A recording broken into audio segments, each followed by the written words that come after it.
오늘 우리가 읽은 본문의 말씀을 가지고 구원이 시온에서 나오기를 라는 제목으로 말씀을 나누고자 합니다. 오늘 우리가 읽은 시편은 사실 이제까지 우리가 본 시편의 말씀과 다른 시작을 합니다. 이전까지의 시편은 시인이 여러 고난에 있을 때에 기도를 하는 장면이 주를 이루었습니다.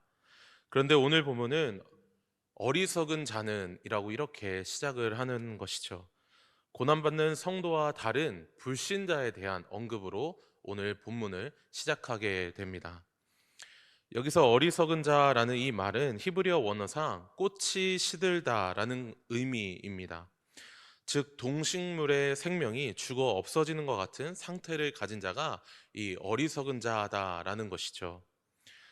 우리 성도님들은 죽어가는 동식물, 생명이 시들어가는 동식물을 보신 적이 있으신가요? 혹 주변에 생명이 다하여서 숨이 멎어가는 그런 분을 하늘나라에 먼저 보내신 분이 계십니까? 다윗은 지금 어리석은 자라고 표현되는 그러한 자들에 대하여 지금 이야기를 시작합니다. 하나님이 생명을 주셔서 창조된 인간이 죄로 인하여 그 생명이 잃어져 버리는 상태, 바로 그 상태가 어리석은 자이다 라고 이야기를 하면서 오늘 본문을 시작하는 것이죠. 다윗은 왜 갑자기 이런 상태에 있는 사람에 대한 시를 쓰고 있는 것일까요? 오늘 설교는 이 어리석은 사람에 대한 상태와 그들의 행동의 양식을 살펴보면서 다윗이 왜 갑자기 이 어리석은 사람에 대한 이야기를 하는지를 함께 살펴보고 이에 따른 교훈을 한번 우리가 적용해 보고자 합니다. 먼저 어리석은 자의 상태에 대해서 알아보겠습니다. 다윗이 말하는 어리석은 자의 상태는 1절에서 분명히 정의를 하듯이 마음에 하나님이 없다라는 상태입니다. 모든 인간은 하나님이 창조하셨죠. 그렇기 때문에 그 마음에 하나님을 알 만한 지식이 있습니다. 또한 전도서의 말씀처럼 영원을 사모하는 마음이 있습니다. 그런데 죄로 인해 타락한 인간은 그 마음에서 하나님을 배제하고 영원만을 사모하는 영원한 삶을 살고자 하는 그 이기적인 모습만 남게 되었습니다. 그래서 영원을 추구하기 위해서 사람들은 그 어떠한 희생도 마다하지 않게 되죠. 요즘 시대의 가장 큰 화두가 어떤 것이라고 생각을 하십니까? 여러 가지 매스컴을 통해서 우리가 알게 되는 화두가 있겠지만 AI의 발전이 아니겠습니까? 인간이 AI를 발전시키는 가장 큰 이유는 인간이 다 해결할 수 없는 계산을 AI를 통해서 하면서 또 다른 산업의 혁명을 이루고자 하는 꿈이 있기 때문입니다. 그리고 그 혁명은 우주 산업의 혁명이죠. 그래서 우주 산업의 비약적인 성장을 이루어서 이 땅의 한계가 맞는 자원을 다 소진하고 영원한 자원이 풍부한 우주로 넘어가려고 하는 것이 바로 AI를 발전하고자 하는 궁극적인 인간의 욕망입니다. 이러한 인간의 도전에는 영원을 사모하고자 하는 마음이 있습니다. 하나님은 분명히 말씀을 하시죠. 인류 사회에는 종말이 있다. 그리고 그 이후에는 새 하늘과 새 땅을 하나님이 새롭게 창조하신다. 하나님의 나라가 임한다라고 분명히 선언하셨습니다. 하지만 인간은 끊임없이 하나님은 없다라고 이야기를 하면서 종말을 준비하지 않고 영원히 살 것을 기대하며 모든 산업의 영원화를 꿈꿉니다. 아무런 자원의 제약이 없다고 여겨지는 저 무한한 공간에 우주로 나아가서 말이죠. 어리석은 인간은 하나님은 없다 하면서 그럼에도 영원을 꿈꾸며 살아갑니다. 유명한 애니메이션 장편 영화인 토이스토리라는 영화가 있는데요. 아주 재밌는 영화입니다. 토이스토리에 보면 이 설정이 이렇습니다. 우리 인간이 가지고 노는 인형들이 우리 인간이 보는 눈을 피하며 밤이 되면 눈을 피하거나 밤이 되면 자기들이 그냥 막 움직여서 돌아다닌다라는 이런 설정이거든요. 그 설정에 있는 한 주인공이 우주와 관련된 인형입니다. 버즈라고 하는 캐릭터인데 그 캐릭터가 외치는 아주 유명한 정말 유명한 대사가 있습니다. 한번 화면으로 보실까요? To infinity and beyond. 무한한 공간 저 너머로. 참으로 인간은 이 꿈을 위해서라면 그 어떠한 악한 일도 사실 서슴지 않습니다. 자신의 한계를 모두 다 뛰어넘는 저 무한한 세계의 공간으로 넘어가기 위하여, 도약하기 위하여, 신과 같이 되기 위하여 이 꿈을 이루기 위해서 나아가고자 하는 것이 바로 인간 존재라는 것이죠. 참으로 아이러니하고 참으로 말이 안 되는 모순적인 행동의 양식을 보입니다. 영원한 삶을 꿈꾼다 하지만 그 어떤 자원도 착취하기를 마다하지 않고 그 어떤 사람들도 해치지를 마다하지 않는 그 어떤 불이익도 감수하는 것이 바로 인간입니다. 시인은 인간의 이런 내면을 3500년 전에 꿰뚫어 보고 그들이 부패하고 그들의 행실이 가증하고 선을 행하는 자가 없다라고 말을 합니다. 여기서 부패하다라는 말은 파멸, 황폐화를 의미하는 단어인데요. 인간이 하나님이 없이 영원을 꿈꾸기 때문에 지구가 황폐하게 된다라는 말입니다. 사실 성경에서 이 표현은 3500년 전이 아니라 태초부터 사용된 표현이기도 합니다. 인류가 완전히 부패하여서 이 땅이 황폐화된다라는 말을 창세기 6장 11절에서 12절은 이렇게 기록을 합니다. 그때 온 땅이 하나님 앞에 부패하여 포악함이 땅에 가득한지라. 하나님이 보신즉 땅이 부패하였으니 이는 땅에서 모든 혈육 있는 자의 행위가 부패함이었더라. 이러한 인류의 부패함은 노아 홍수 이후에도 가득 차게 됩니다. 하나님이 한번 모든 것들로 물로 심판한 이후에도 이 부패함이 가득 차서 바벨탑을 쌓게 되죠. 자신들의 이름을 높이며 하나님과 같이 되어서 영원한 신과 같이 살려고 하는 그 극한을 달리게 됩니다. 그들의 이러한 삶에는 어떠한 선도 없습니다. 다른 사람을 착취해서 다른 사람을 노예로 부려서 다른 사람의 생명을 앗아가면서까지 자신들의 제국을 만들려고 하는 것이죠. 오늘 현 시대는 이것이 너무나도 노골화되어 있고 보편화가 되어 있고 아무런 이상이 없이 다 퍼져 있는 것이 문제입니다. 매스컴을 통해 비춰지는 모습들을 우리가 매일 접하게 되지 않습니까? 기후변화, 기근, 재해, 어느 한 곳이 잘 살며 어느 한 곳은 그 자원의 착취로 말미암아 완전히 황폐하게 되는 것이, 지구 전체가 그렇게 황폐화되는 것을 우리 현실 세계에서 우리는 보고 자라고 그렇게 미래를 예측하고 있습니다. 하나님께서는 이런 시대를, 이런 어리석은 자를 굽어 살펴보십니다. 다윗은 2절에서 말하죠. 여호와께서 하늘에서 인생을 굽어 살피사라고 말입니다. 바벨탑 사건에서도 하나님은 그들을 살펴보십니다. 창세기 11장 5절의 말씀인데요. 여호와께서 사람들이 건설하는 그 성읍과 탑을 보려고 내려오셨더라. 사실 이러한 표현은 전지전능하신 하나님에게는 맞지 않는 표현입니다. 하나님이 굳이 굽어 살펴보시거나 보려고 내려오시거나 하실 필요가 없으신 분이시죠. 그럼에도 이런 표현을 성경이 사용하는 것은 하나님께서 그만큼 타락한 인류를 주목하여 보고 그들의 내면을, 그들의 부패한 실상을 꿰뚫어 보고 계시다라는 것을 강조하기 위한 표현입니다. 하나님은 지금도 온 인류를 살펴보십니다. 우리 인간이 얼마나 마음이 부패하여 가증한 행실을 일삼으며 자신이 신과 같이 되어서 영원한 생명을 누리고자 하는지를 보고 계십니다. 우리의 마음속 내면의 속속들이를 다 보고 계시죠. 문제는 하나님이 이렇게 보고 계시는데 인간 편에서 하나님을 찾는 자가 없다라는 사실입니다. 모두 다 치우쳐져서 함께 더러운 자가 되고 선을 행하는 자가 하나도 없다라고 분명하게 선언하고 있죠.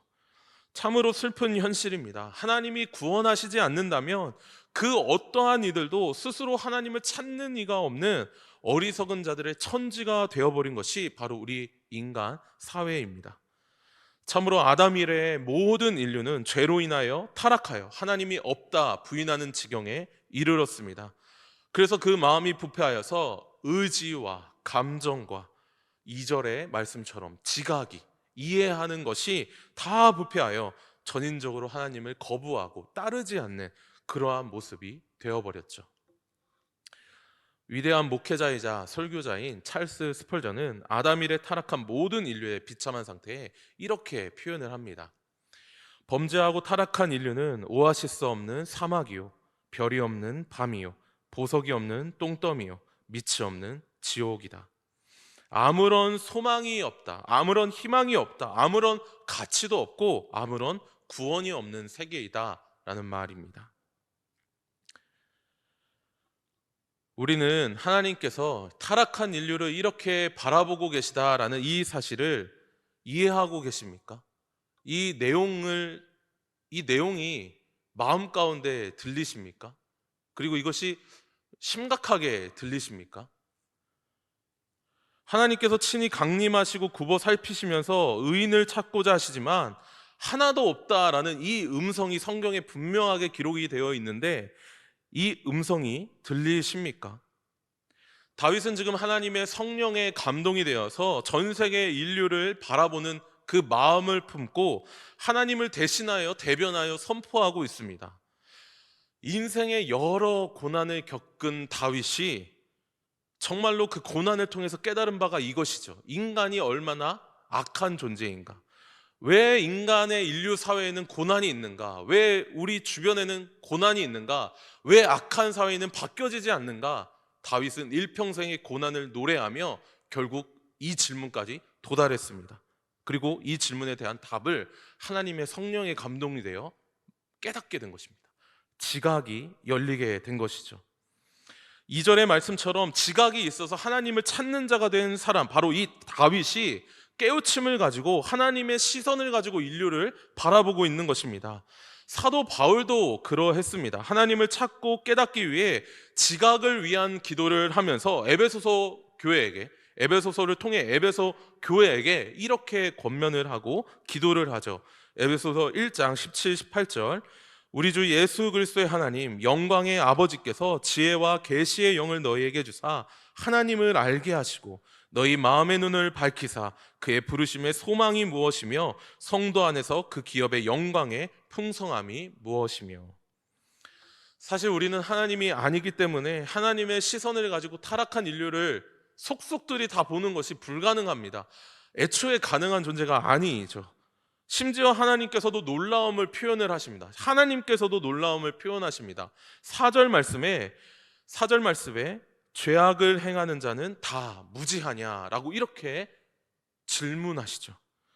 타락한 인류가 얼마나 영적으로 눈이 멀었는지, 자신들이 무엇을 하는지도 알지 못하는 상태가 얼마나 비참한지 하나님이 스스로 질문을 하십니다. 어떻게 이렇게 무지하냐? 왜 하나님을 찾는 이가 없냐? 지각이 일어나 깨어난 그러한 사람이 없냐라고 하나님이 질문을 하신다라는 것이죠. 여기서 우리가 깨닫게 되는 것은 우리 역시 이러한 상태였는데 우리를 구원하신 그 하나님의 큰 사랑이 얼마나 큰지를 보게 된다라는 것입니다. 우리 역시 타락한 인류의 한 사람으로 하나님이 없다라고 이렇게 마음에 외치던 사람이었다라는 것이죠. 불의하고 가증하고 미련하고 무지한 상태에 있었던 사람들이 바로 우리입니다. 나 자신입니다. 그런데 이런 자를 구원하신 하나님의 은혜가 얼마나 큰지 우리는 하나님이 질문하는 것에 비추어서 한번 생각해 봐야 합니다. 게다가 구원하신 은혜도 너무나도 큰데 이 타락한 인류를 바라보면서 하나님의 시선으로 긍휼한 마음으로 여기는 마음이 생겼다라는 거, 불신자들을 바라보면서 구원받아야 하는데 라는 이 시선이 생겼다라는 거, 이거 얼마나 큰 은혜입니까? 이 은혜가 얼마나 값지고 얼마나 큰 특권이고 얼마나 큰 은혜입니까? 우리 역시 스펄전의 말대로 오아시스 없는 사막에서 목말라 하던 자였고 별이 없는 캄캄한 밤에서 우리도 헤매던 자였고 또한 보석이 없는 똥더미에서 둥글던 자였습니다. 밑이 없는 지옥에 떨어져 영원히 그곳에서 고통받아야 하는 존재였습니다. 그런데 그런 우리를 구원하실 뿐만 아니라 현재 우리 사회와 우리 시대를 바라보며 하나님의 시선을 가지고 정확히 바라보도록 하신 이 은혜가 얼마나 표현하지 못할 정도로 크고 놀라운 은혜입니까? 우리는 이에 대한 합당한 반응으로 나아가야 합니다. 이에 대한 합당한 반응은 무엇일까요? 그것은 전 인류를 향한 하나님의 시선을 가지고 기도하는 것입니다. 여러 가지 삶의 고난이 올 때에 단순히 내 삶의 어려움만을 놓고 기도를 하거나 이 고난이 빨리 헤어나오기 위하여 기도하거나 악인에 대한 응당한 처벌만을 위해 기도하는 것을 넘어서서 더 궁극적인 기도로 나아가야 하는 것이죠. 다윗이 이제까지 고난에 대한 내용들을 쭉 기록을 해오다가 이제 전 인류적인 상황에 대하여 노래하고 기도하는 이유가 바로 이것 때문입니다. 하나님을 믿지 않는 자로부터 오는 고난에 대해 본인 스스로도 경험해보고 다른 이들을 통해서도 바라보게 될 때 이 궁극적인 원인, 그 마음에 하나님이 없다라는 것에 통탄해하면서 구원이 일어나야 되는구나, 정말 구원이 이 땅 가운데, 이 사회 가운데 일어나야 되는구나 라는 것을 깨달았기 때문입니다. 우리 역시 세상의 악과 고통을 보고 부당한 현실의 여러 어려움들을 보면서 또 믿는 자로서 안 믿는 세상으로부터 오는 여러 가지 고난을 볼 때 이 모습이 궁극적으로 도대체 어디에서 오는가라고 할 때 이 세상 모든 인류가 하나님의 마음에 품지 않고 하나님이 없다라고 하며 부패하여서 그들이 행하는 일들이 다 치우쳐져 더러워 선을 행하는 것이 없기 때문이다 라고 우리는 이해하고 기도해야 합니다. 그리고 우리는 다윗에게 하나님께서 지각을 깨어서 모든 인류의 타락한 실상을 바라보게 하신 것처럼 그러한 자들이 더 많아지도록 기도해야 합니다. 그냥 우리만 기도하는 것이 아니라, 그냥 우리 한 사람만 기도하는 것이 아니라 더 그러한 자들이 많아지기를 위하여 기도해야 된다라는 것이죠. 7절 말씀에서 다윗이 기도하는 것이 바로 이 내용입니다. 이스라엘의 구원이 시온에서 나오기를 원하도다. 구원이 시온에서 나오기를 원하는 기도를 해야 합니다. 다윗이 여기서 말하는 시온은 하나님의 임재를 상징하는 곳입니다. 하나님께서 함께 하셔서 하나님의 영광을 드러내는 곳이죠. 하나님께서 함께 하시는 곳에 참된 이스라엘 백성의 구원이 계속해서 이어져 나오기를 구하고 있습니다. 지금 시대에는 하나님의 임재가 있는 참된 교회를 의미합니다. 이미 타락한 인류 사회에는 소망이 없습니다. 그 어떤 기관도 소망을 품고 살아갈 수 없습니다. 미국의 나사가 우리에게 소망이 됩니까? 테슬라 창업주 일론 머스크가 운영하는 스페이스X 항공사가 우리에게 소망이 됩니까? 이들은 사절의 말씀처럼 사람들을 떡 먹듯이 먹으면서 자신의 유익을 위해 배를 불리며 희생시킵니다. 자신들의 부와 성공을 위해서는 그 어떤 사람들의 희생하기를 마다하지 않죠.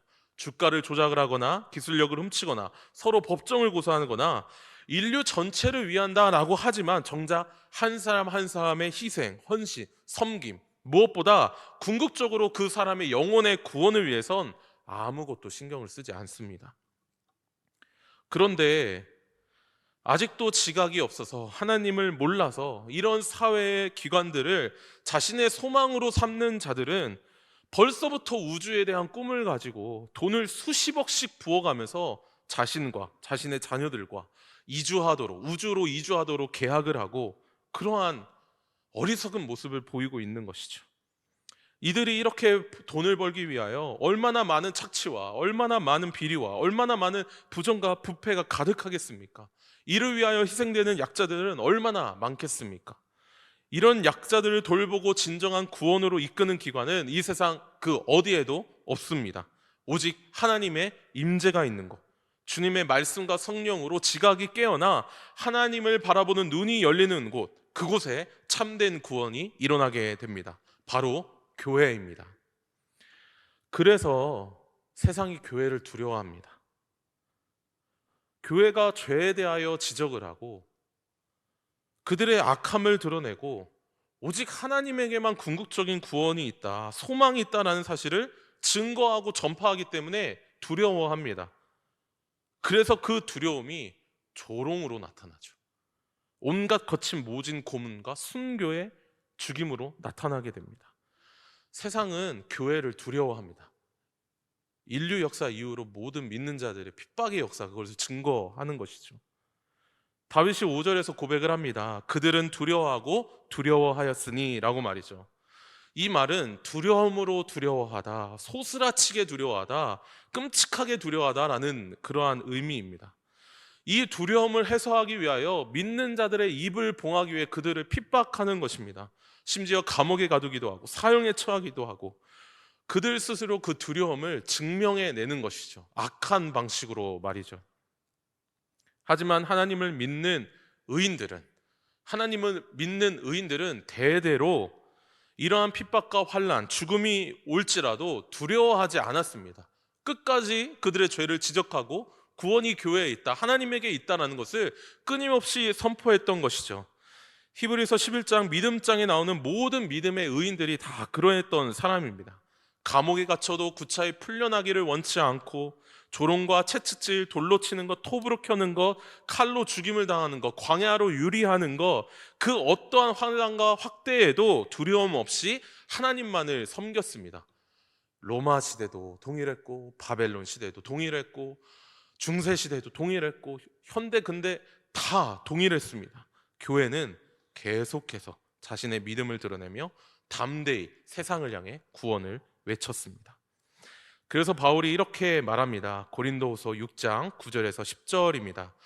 무명한 자 같으나 유명한 자요, 죽은 자 같으나 보라 우리가 살아있고, 징계를 받는 자 같으나 죽임을 당하지 아니하고, 근심하는 자 같으나 항상 기뻐하고, 가난한 자 같으나 많은 사람을 부요하게 하고, 아무것도 없는 자 같으나 모든 것을 가진 자로다.